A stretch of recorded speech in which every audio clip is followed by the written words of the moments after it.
A fines del mes de marzo, Uruguay contará con más de 2 millones de vacunas contra COVID-19, según anunció anoche el presidente Luis Lacalle Pou. En la madrugada del próximo viernes llegarán al país las primeras dosis.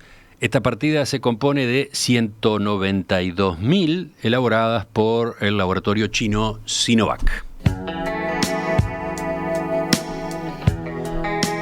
Los primeros en ser vacunados serán los vacunadores durante el próximo fin de semana. Luego, el lunes 1 de marzo, se inicia la inoculación que abarca a docentes, policías, bomberos, militares y personal del INAU menor de 60 años. Horas antes de la conferencia de prensa ya había trascendido que un avión que había partido desde Santiago hacia Pekín iba a buscar vacunas para Chile y para Uruguay. Efectivamente, esa nave primero bajará a la carga en Santiago y luego seguirá hacia Montevideo. Esa es la que llega el jueves por la noche. Sobre los arribos siguientes, el mandatario consignó que entre el 8 de marzo y el 26 de abril llegarán a nuestro país 460.000 dosis de la vacuna Pfizer-BioNTech, de las 2 millones adquiridas a ese laboratorio. Pero a partir del 15 empezarán a arribar más vacunas chinas de Sinovac hasta completar 1.558.000 de ellas. ¿Por qué se elige empezar con el personal dedicado, por ejemplo, a la educación, policías, bomberos, militares, funcionarios del INAU menores de 60 años? Bueno, según explicó Lacalle Pou, como pasarán pocos días entre las llegadas de las vacunas de Sinovac y de Pfizer, se decidió aguardar el arribo de estas últimas para vacunar al personal de la salud. ¿Por qué? No lo dijo expresamente, pero la información circula. Esa tiene mayor efectividad, por lo menos de acuerdo a los estudios realizados de manera previa.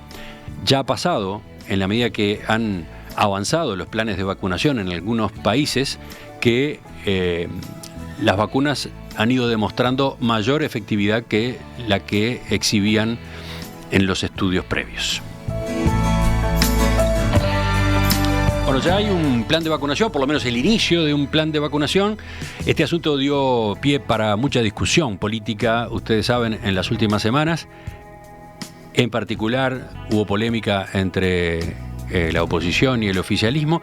Entonces, nos interesa recabar en este momento un punto de vista en el Frente Amplio. Estaremos dialogando con el doctor Miguel Fernández Galeano.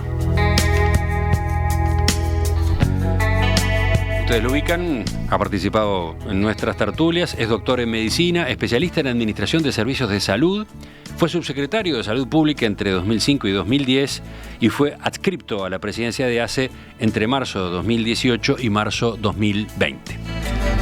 Doctor Fernández Galeano, buen día, gracias por acompañarnos. Buen día, Emiliano, un gusto de estar con ustedes y con la audiencia. ¿Qué le pareció la noticia de anoche? ¿Cómo la evalúa así en un primer enfoque? Yo creo que claramente es como una noticia positiva, no cabe ninguna duda que iniciar un plan de vacunación es una necesidad muy importante, teniendo en cuenta que, bueno, justamente todas las vacunas, esto se está demostrando en las vacunaciones en el mundo, vienen siendo muy efectivas. Creo que es muy auspicioso el panorama de la inmunización a nivel global, y bueno, queda demostrado de que iniciar un plan de vacunaciones con cualquiera de las vacunas es, como lo dijimos muchas veces, fundamental, y hacerlo de una manera. Uruguay tiene activos como para efectivamente cumplir con un plan de vacunación que logre cubrir la mayor cantidad de población. ¿A qué alude con activos? Algo mencionamos más temprano, pero el que sabe es usted, entonces.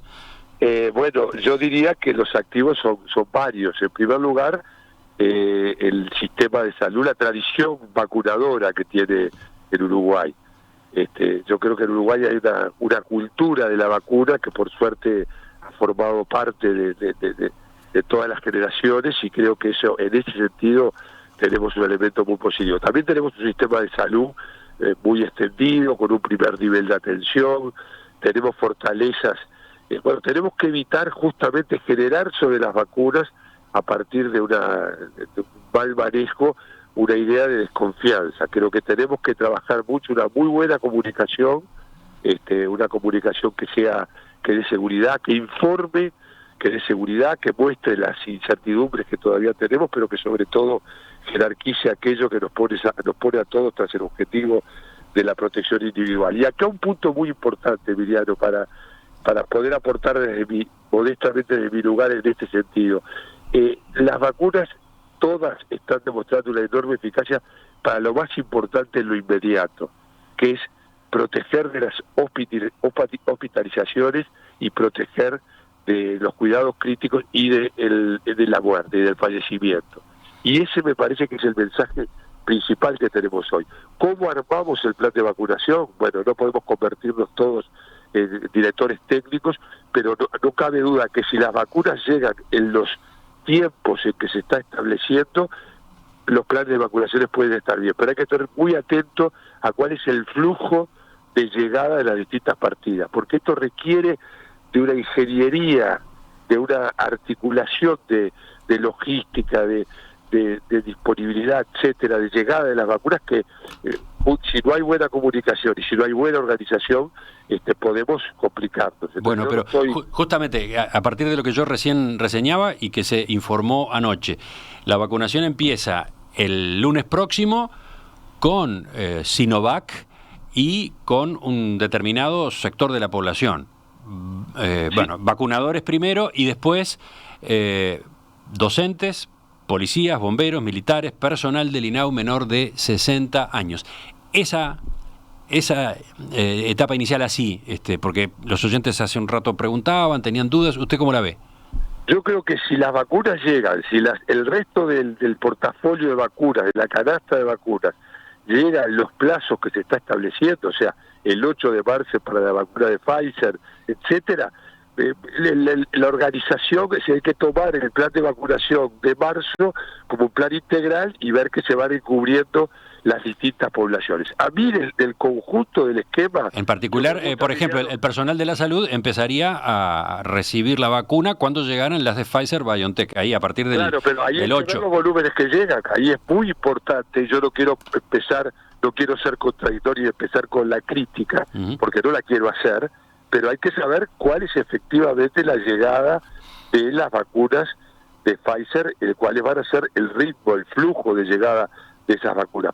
Se habla de una primera partida de 460.000 dosis. Sí, pero hasta abril, entonces habría que tener muy claro, o sea, aquí los tiempos importan mucho. La primera partida es de 460.000 y el total adquirido a Pfizer-BioNTech es 2 millones.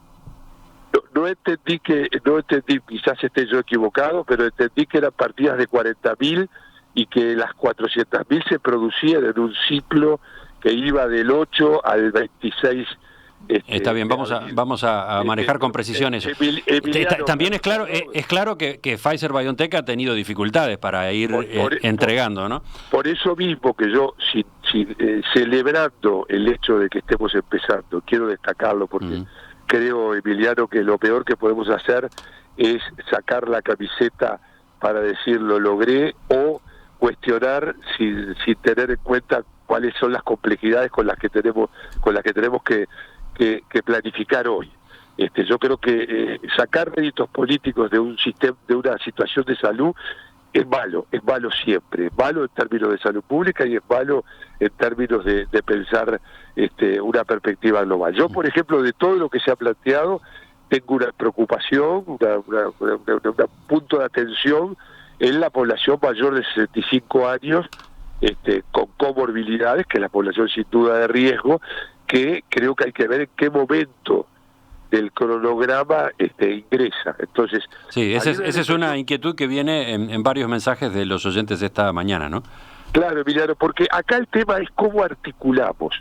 Esto es muy atípico. Es decir, en general nosotros, tú decías hace un rato en la introducción de la entrevista conmigo, de que no sabemos cuando llega la vacuna cualquiera, la triple viral, la triple bacteriana, nosotros no sabemos ni cuánto llega, ni cómo llega, ni ninguna cámara la va a esperar, y sin embargo esas vacunas cumplen un papel esencial en la salud pública y en la salud colectiva de los uruguayos. Hoy está el foco puesto en todo esto, hay lamentablemente una injerencia complicada del mercado, por decirlo de alguna manera. Entonces yo creo que lo más importante es tener en cuenta cómo es el conjunto del plan y las certezas, porque en función de eso hay que planificar la cobertura de las distintas poblaciones. Yo creo que, primero, confianza en que todas las vacunas, para lo más importante, lo prioritario, tienen una efectividad que se viene demostrando. Eso es una noticia enorme, que yo creo que demuestra además la potencialidad de la ciencia. En segundo lugar, ¿cómo vamos ordenando las prioridades? Bueno, habrá que tener un enfoque muy estratégico, porque si la vacuna de Pfizer, por la razón que fuera o fuese, demora, habrá que reprogramar. Entonces yo creo que ahí se requiere una enorme, y no estoy en esto criticando, estoy más que nada señalando las dificultades que tenemos como país. Y ¿Cómo coordina ese enfoque, esa observación que acaba de hacer, con esta frase del ministro de Trabajo, Pablo Mieres, que según dice el observador, fue pronunciada ayer durante la reunión del Consejo de Ministros? En esta carrera de las vacunas, lo importante es cuándo se llega a la meta y no cuándo se arranca. Bueno, yo creo que, a ver, yo esa frase la escuché en la mañana de hoy. Yo tengo la primero, cuanto antes arranquemos mejor. Yo digo, ni calvo ni con 2 pelucas. O sea, ojalá Uruguay hubiera empezado a vacunar como empezaron muchos países antes. Eso no convirtamos en una... Dicho esto... No, me imagino que Mieres alude al hecho de que ha habido países que empezaron antes, pero recibiendo vacunas a cuentagotas, ¿no? Es verdad. Y a su vez con un plan de vacunación desorganizado, a los tropezones, que no anduvo, ¿no? O sea, como que la fecha de arranque del plan de vacunación en sí misma no quiere decir nada, ¿no? Bueno, algo dice, no es lo más importante, y lo más importante es justamente tener el plan global de vacunación. O sea, con una segunda parte de esa afirmación puedo estar de acuerdo. O sea, acá lo importante es el resultado global. Lo importante es proteger en forma inmediata a los sectores que están teniendo, a la gente que puede tener la enfermedad y tener enfermedad grave y fallecer, como está lamentablemente aconteciendo. En segundo lugar, avanzar hacia la inmunidad colectiva, hacia la protección colectiva, disminuir la circulación viral, evitar el peso que puede tener la aparición de mutaciones. Es muy importante, esto es a nivel global, pero es muy importante el tema de que la protección se dé de manera adecuada lo antes posible. Por lo tanto, estoy de acuerdo que lo importante es que es muy importante el resultado global, y precisamente porque es muy importante el resultado global, Emiliano, yo creo que es importante que las decisiones que se tomen ahora, que no son fáciles, las opciones que se tomen respecto a con qué plataforma vacunal, con qué tipo de vacuna, para decirlo más claramente, se vacuna a cada grupo de población, se tomen de la mejor manera, y esto está muy dependiente de factores externos, como son la llegada y el cumplimiento de los planes de los proveedores de vacunas, y ahí hay un nivel de complejidad si uno mira lo que está pasando en el mundo. Efectivamente que yo prefiero la vacuna, cualquier vacuna de la procedencia que sea y de la plataforma que sea, que llegue masivamente a la llegada de cuentagotas de la mejor vacuna. Porque lo que no quiero caer yo, como caímos a finales de diciembre, es en la idea de que quiero elegir la mejor vacuna, o equivocada idea, porque esto no cabe para este momento de la situación sanitaria y epidemiológica que tenemos, que sigue siendo, por cierto, todavía muy desafiante y muy complicada, y cabe la idea de que voy a vacunar aquella vacuna que no convierta a los uruguayos en conejillos de India. Esas son las cosas que no se pueden volver a hacer. Sí. Romina, ¿tenías una pregunta más? Así la incluimos y hacemos una pausa. A propósito de eso, doctor Fernández Galeano, usted decía, me preocupa con la periodicidad y el ritmo que llegue la de Pfizer. Concretamente, teniendo en cuenta esto que usted señalaba y esa aclaración que hacía, ¿no?, de que tampoco nos podemos volver todos expertos en vacunación, pero da a entender por sus declaraciones que usted hubiera optado por otro camino, por asegurar, digamos, al personal de la salud con la de Pfizer, perdón, con la de Sinovac, con la China. Yo no estoy en la zona de decisiones, Romina. Yo creo que es muy difícil si si efectivamente los compromisos con Pfizer, lo voy a decir con la honradez intelectual con la que nos gusta siempre dar las respuestas y pararnos frente a los temas. Si la vacuna de Pfizer va a llegar con los ritmos que se anunciaron por parte del presidente de la República ayer, cosa que no tengo por qué dudar, pero sí miro lo que pasa en el mundo, la decisión pudo haber estado tomada adecuadamente en la medida en que se elige al personal de salud con la vacuna de Pfizer. Ahora, yo vuelvo a repetir, tenemos el tema personal de salud, que es un tema prioritario, y tenemos el tema mayores de 65. Yo lo que en el cronograma anunciado veo como una zona que hay que profundizar más es en qué momento empezamos a también garantizar en la perspectiva esta de esa doble dimensión que tiene un plan de vacunación. Un plan de vacunación tiene una dimensión que es de protección individual, que es muy importante cuando tenemos una situación epidemiológica de crecimiento de casos, etcétera, etcétera, y una segunda perspectiva que es la perspectiva colectiva, de salud colectiva, que es cómo llegar a ese 70-72% de población cubierta. En esos dos andaniveles es donde tenemos que mover el camino de las opciones, las perillas aplicadas a las vacunas. No es fácil. Enseguida. Yo puedo desde aquí decir, desde mi lugar, decir A o B, pero yo voy a respetar mucho lo que se está planteando. Esto el presidente lo aclaró, esto lo sugirió la Comisión Nacional Asesora de Vacunas. Yo respeto mucho a la gente que trabaja allí, la respeto profesionalmente, la respeto en su dedicación. Bueno, habrá que ver cómo nos movemos con el otro tema, que es el flujo y la llegada de las vacunas. Enseguida, 2 o 3 preguntas más. Enseguida retomamos la entrevista con el doctor Miguel Fernández Galeano.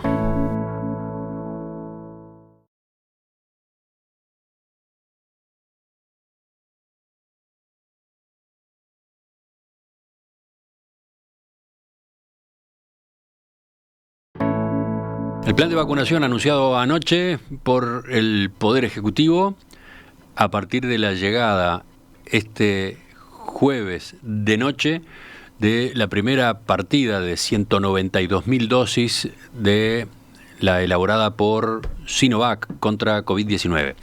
Estamos conversando hoy con el doctor Miguel Fernández Galeano, especialista en Administración de Servicios de Salud, ex subsecretario de Salud Pública, ex adscripto a la presidencia de ACE, que ha estado haciendo en estos meses un seguimiento de la pandemia en Uruguay. Con él estamos teniendo un primer enfoque desde la oposición en torno a estas novedades. Doctor Fernández Galeano, voy a una pregunta bien elemental, pero que sobrevolaba los anuncios de ayer y las explicaciones, los primeros enfoques que usted hacía recién.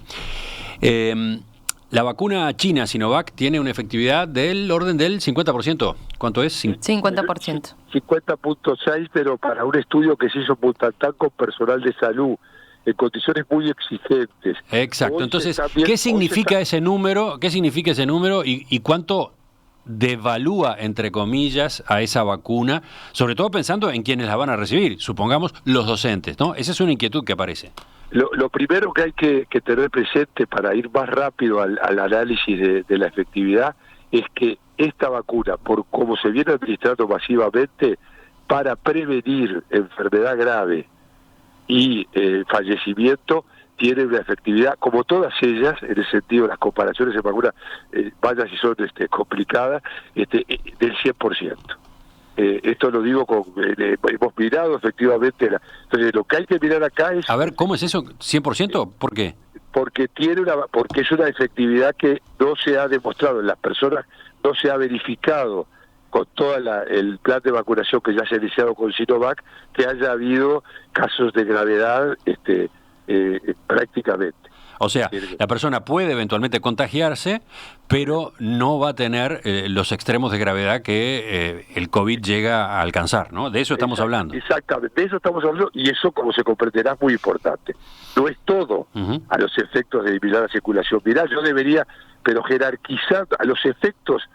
Primero hay dos aspectos de las vacunas. Creo que ustedes lo han trabajado muy bien allí con una persona de enorme nivel, de las personas que saben más en la región y en el país, Alejandro Chamalgoiti, y todas las vacunas son seguras. Él lo viene diciendo desde hace meses ya, incluso antes, cuando las vacunas eran proyectos, pensando que, bueno, una vez que se habilitaban, que pasaban la fase 2, la fase 3, las vacunas son seguras y tienen niveles de efectividad diferentes, de acuerdo a los estudios, pero también los estudios tienen condiciones diferentes. Yo no me voy a volver defensor de la vacuna de origen chino. Tampoco me gusta hablar de vacuna chino, de la CoronaVac del laboratorio Sinovac.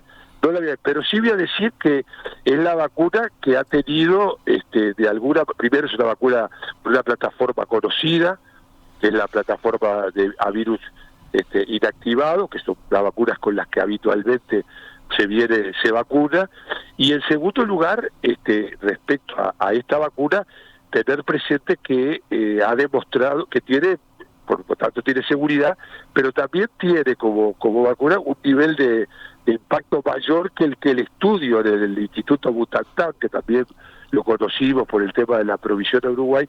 Este instituto hizo un estudio con un número muy importante de voluntarios que no lo tuvieron las otras vacunas. Entonces, yo creo que las vacunas, lo mejor que podemos comunicar hoy es que las vacunas son básicamente, tienen plataformas diferentes, pero tienen niveles de seguridad y de efectividad que son básicamente similares para los objetivos principales que tenemos hoy, que es en una situación de no tener controlada la epidemia, porque de eso no hemos hablado y tenemos que seguir hablando, porque las vacunas no van a resolver el problema del control de la epidemia.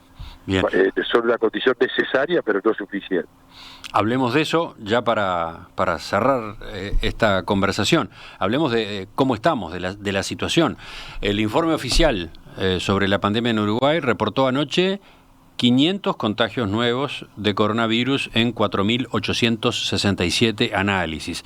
Hubo, por otro lado, 9 personas fallecidas con coronavirus. La tasa de positividad, o sea, nuevos contagios sobre cantidad de test, dio 10,27, y si tratamos de mirar un plazo un poco más largo, si vamos ahora al promedio de la tasa de positividad en los últimos 7 días, está en 9,8%, o sea, sigue estando por arriba del 4%, que es lo recomendable, bajar a menos de 4% para poder seguir el hilo epidemiológico de los contagios, etcétera. Por otro lado, los casos activos son 5.882. Esto marca una pequeña baja con respecto al día anterior, cuando se había alcanzado un pico de los últimos días, ¿no? Venía una tendencia decreciente y en el fin de semana se complicaron las cosas y hubo otra vez una repuntada.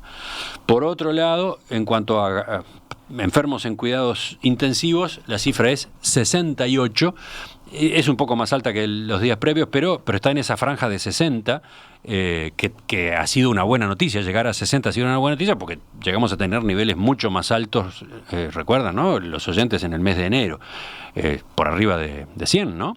Entonces, 120, exactamente. Entonces, a ver, con estos datos arriba de la mesa, usted que todas las noches hace cuentas y publica en Twitter su balance, su evaluación, ¿qué dice sobre esta etapa, sobre este momento?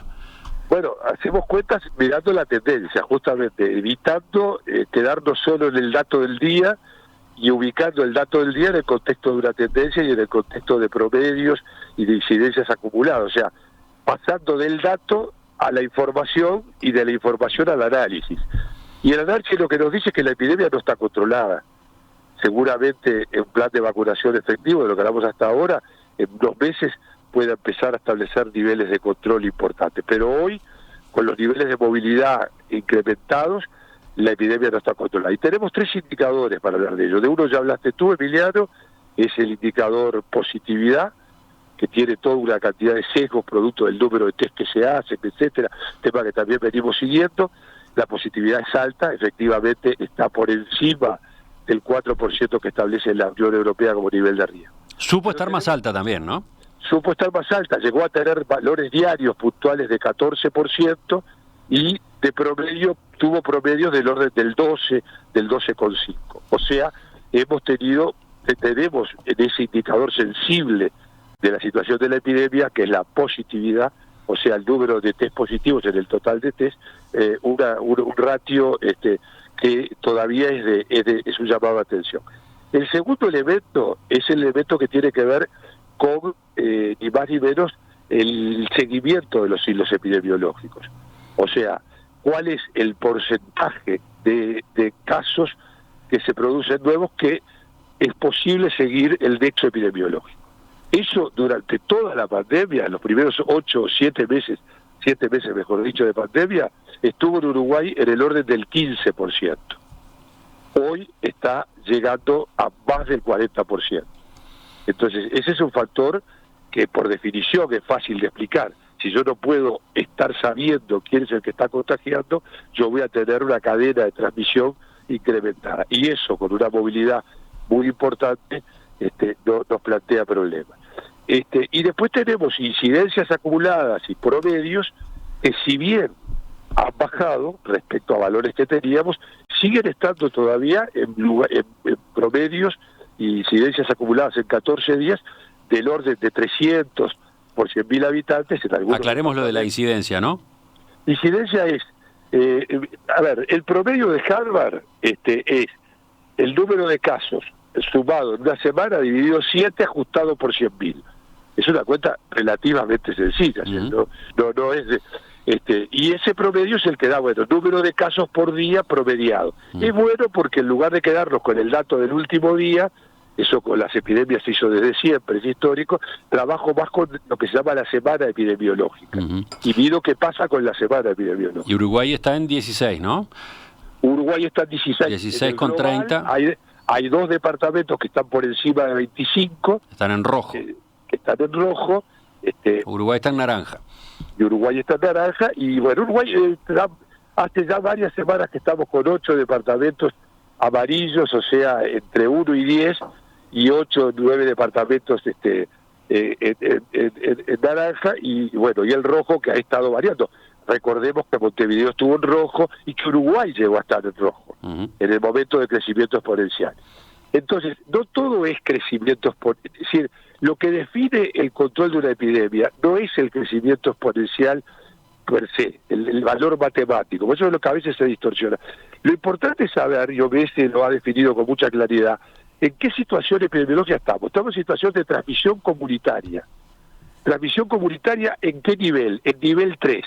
¿Cuál es el nivel donde se complican enormemente las cosas? Nivel 4. O sea, estamos arriba todavía. Estamos en situación, y esto no lo digo yo, es una evaluación que hizo el propio Gach. Transmisión comunitaria nivel 3. Estadio 3. Antes tenemos 0 casos, hay todo un degradé para evaluar una epidemia. Entonces, nosotros tenemos que mirar muy bien, tanto que se ha cuestionado el tema de la movilidad, tenemos que mirar con mucha atención la movilidad, con vacunas también.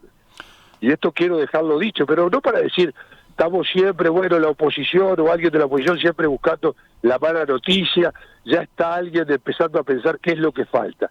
Pero yo creo que en este tema, sin cuestionar, al contrario, celebrando la situación que el Uruguay empieza a caminar concretamente en este tema, tenemos que tener conciencia de cuál es el escenario global, el contexto en el que estamos resolviendo las cosas, en un escenario de incertidumbre y en un escenario de muchos desafíos todavía, de muchas cosas.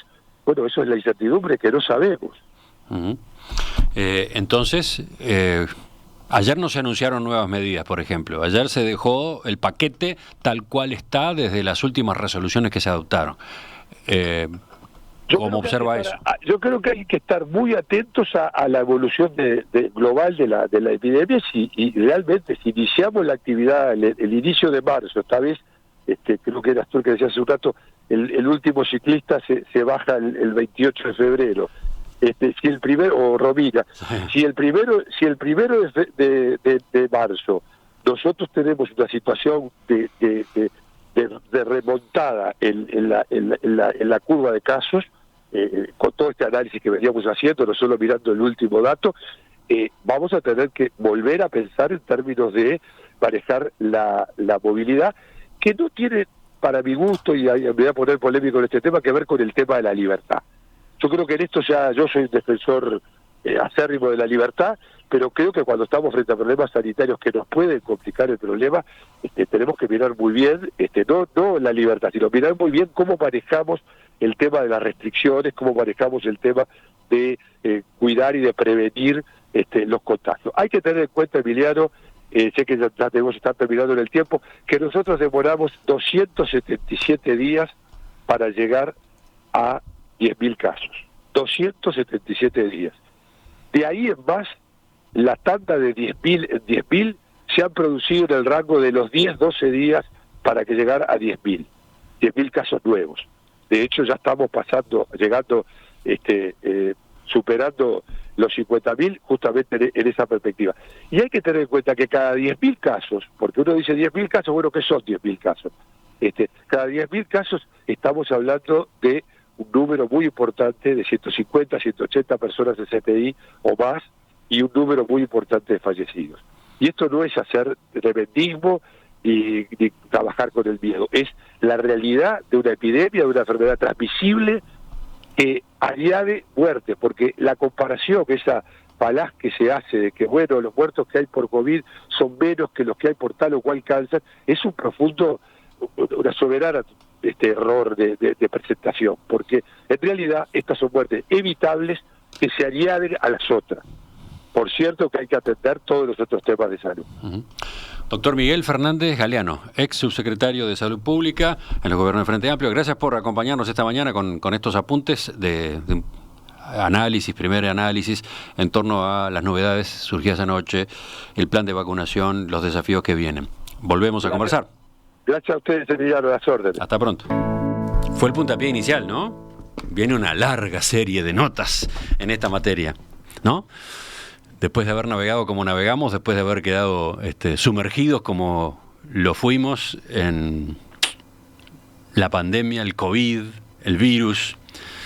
Bueno, después de haber pasado por varias etapas en el abordaje periodístico de la emergencia sanitaria, ahora tenemos que meternos a fondo en esto, en las vacunas, en el escalonamiento, en la logística, en la elección de poblaciones a vacunar. Prepárate, Romina. Allá vamos. Allá vamos.